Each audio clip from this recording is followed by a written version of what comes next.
Welcome to the Transitions Daily podcast. Transitions Daily is an online recovery group that offers a daily distribution of popular recovery resources accompanied by a secret Facebook group for discussion. We hope you enjoy today's readings.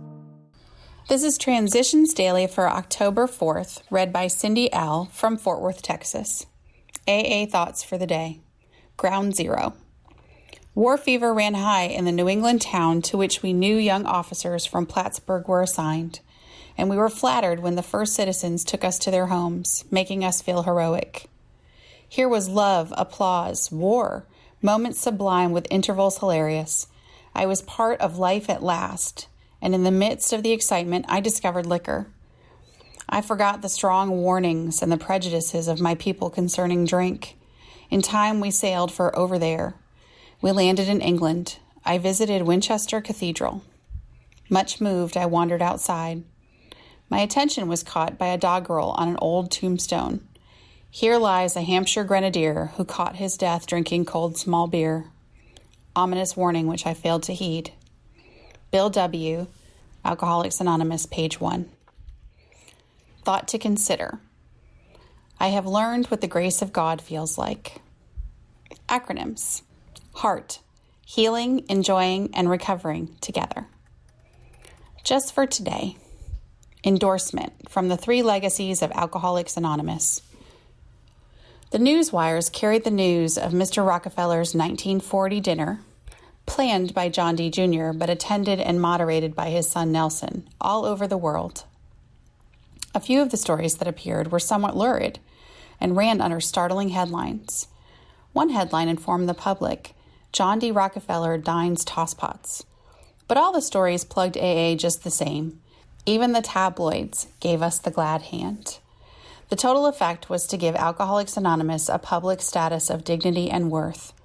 Thus encouraged, considerable numbers of people went to their bookstores to buy the AA book. Orders poured in and our financial difficulties were much eased. Hundreds of requests for help came from alcoholics and their families all over the nation.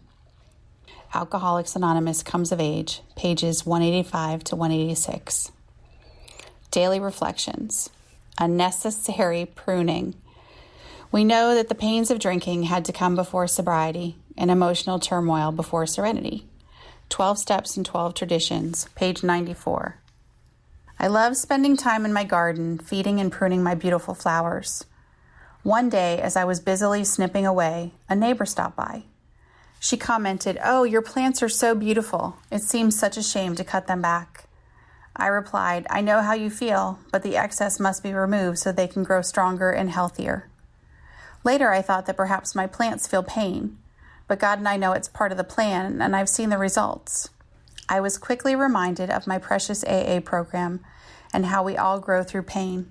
I asked God to prune me when it's time so I can grow. As Bill sees it, to lighten our burden.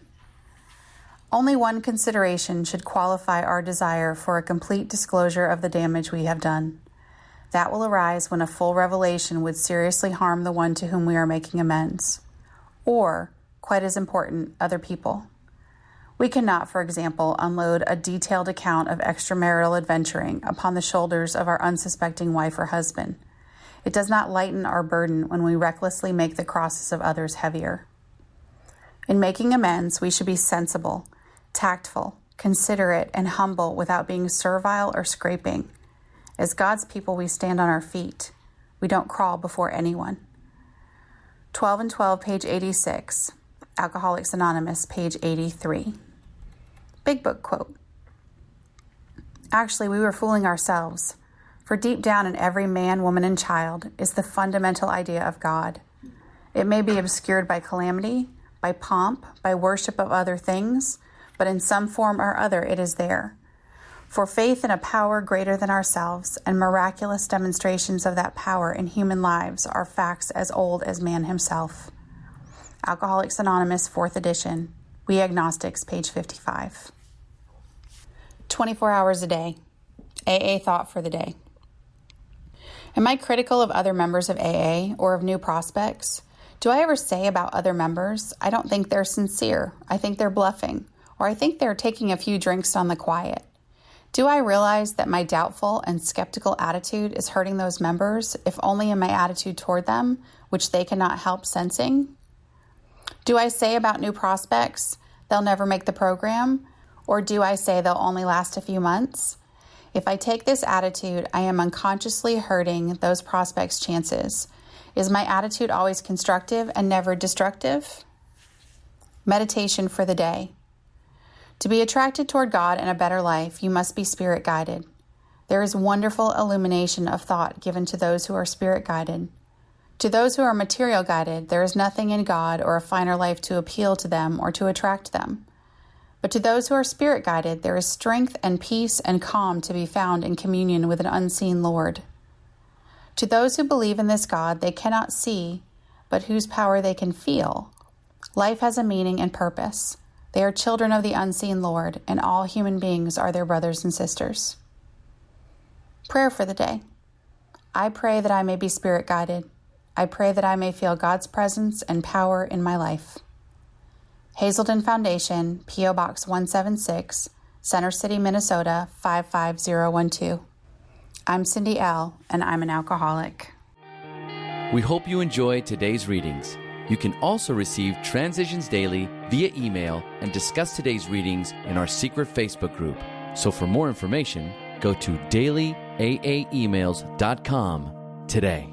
Other than the 24 hours a day reading, unless otherwise specified, all quotes copyright Alcoholics Anonymous World Services, Inc., 1952, 1957, 1967, 1973, 1975, 1976, 1980, 1981, 1984, 1985, 1988, 1990, or 2001.